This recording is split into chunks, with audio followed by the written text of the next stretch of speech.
Hello guys, welcome back to Quick Guide, and in this video I am going to talk about how can you hide your conversation into Google Chat. So without any further ado, let's dive right into this exciting video.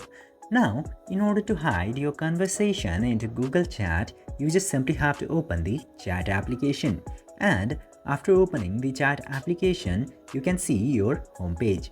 Now into here, you just simply have to find out the chat that you want to hide. Now, after finding the profile, just simply select the profile by tapping into the profile for a while.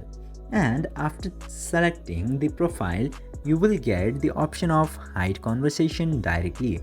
Tap to hide conversation and your conversation will be hidden. This way, you can very easily hide your Google Chat conversations into your phone. I hope this video was informative for you. If yes, don't forget to like, share and subscribe to the channel to never miss another update. Thank you for watching the video.